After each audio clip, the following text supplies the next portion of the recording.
Wait, quiet. Welcome to the world of the media. The press is very dishonest. Are they friends of yours? No, set up the media. I know some of them, but It's more than fake news, it's corrupt news. You are the enemy of the people. Here we go. If you don't mind, Mr. President. Come on. How much longer should we stay here for? Comes from China. We should probably get rid of about another 75-80% of you. I know what's good and bad. I'd be a pretty good reporter, not as good as you. I think you should let me run the country, you run CNN, all right. And if you did it well, your ratings would be much better. I'll have just 2 or 3 that I like in this room. You two, you should leave. The other folks That's enough. Pardon me, ma'am. Excuse me, that's enough. You are a rude, terrible person. You shouldn't be working. Well, I'm not a big fan of yours either, so I understand. To be honest. What's up, guys? It's your boy, Benny. So Sun Tzu's Art of War.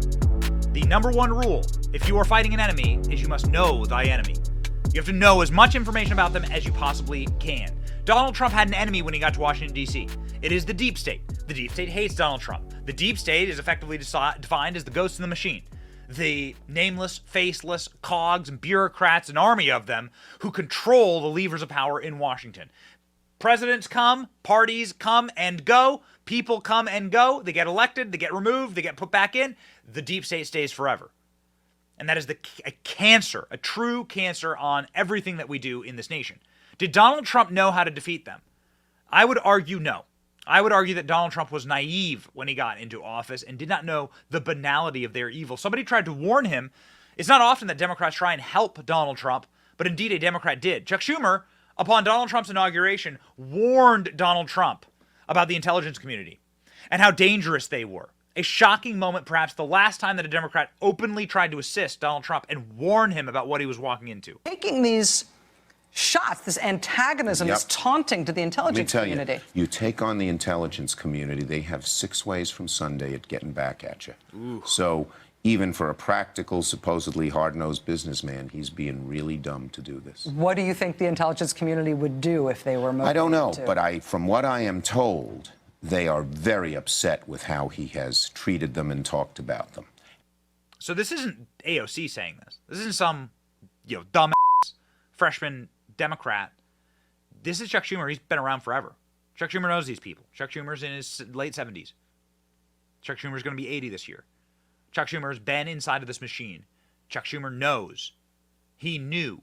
He was sending a warning to Donald Trump. And that warning was certainly not heeded, and Donald Trump was, the first term was utterly destroyed by psyops, fake news, fake impeachments, fake investigations. I mean, they cut how do you kill a giant, like one cut at a time. And every step of the way, Donald Trump, they brought down Donald Trump with every tool they had. Every tool they had. It is hard to think. They attacked the White House during the George Floyd protests. Donald Trump had to be taken to a bunker, and none of those people went to jail. They attacked the White House. They were able to flip that narrative. They were able to say that Donald Trump was a Russian agent for his entire tenure in office. They were able to impeach him twice on hoaxes. They did the Mueller investigation on a hoax, and so on and so on. The responses to COVID, the creation of COVID, all of it, ladies and gentlemen, all of it, like every step of the way. Now you see that the CIA is trying to cover up the COVID origin story. Why would that be? Man, they had it in for Trump. Well, the people who are the emissaries of the deep state, namely James Clapper, Director of National Intelligence, Barack Obama, this man was on CNN. And he was asked about Donald Trump's recent statements about revenge against the deep state and against the bureaucrats, because Donald Trump is not coming in to play nice like he did in term 1. He is coming in to clean house. He has already released a full-scale plan as to how he would do that. James Clapper was asked about it and really showed how terrified this unelected regime of bureaucrats is of a Trump 2.0 term. Watch.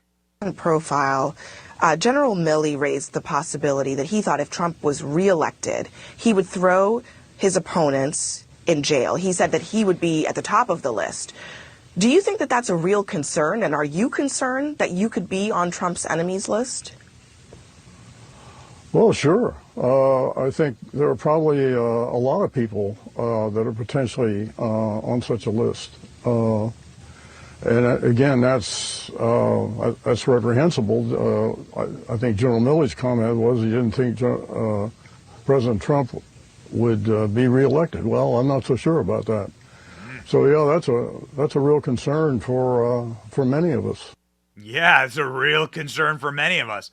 General Milley was asked about these comments, Trump's comments saying that General Milley deserves to face military retribution based on his traitorism towards China, which he did. General Milley went behind the commander-in-chief and started negotiating with Chinese generals, telling them our war plans and declaring that he would effectively steal power from Donald Trump if Donald Trump was to do anything during the peaceful transfer of power in the election. General Milley is a traitor to our nation. Trump recently said that your dealings with China were so egregious that in times gone by, the punishment would have been death.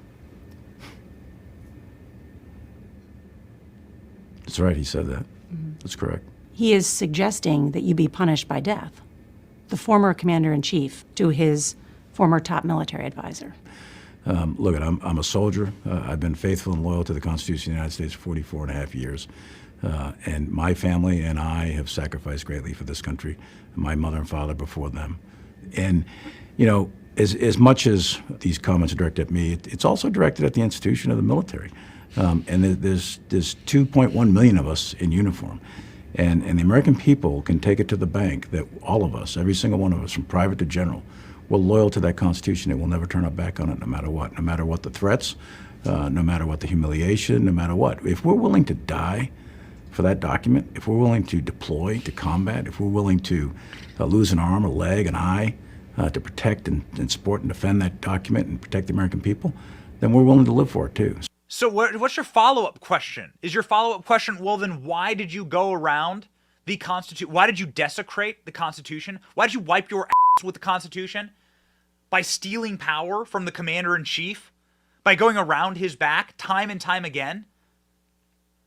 When the White House was under attack, General Milley had to apologize for walking out in front of it with Donald Trump, clearing out the protesters. This guy is scum. And much like the rest of the barnacles at the bottom of the ship, they need to be cleaned out.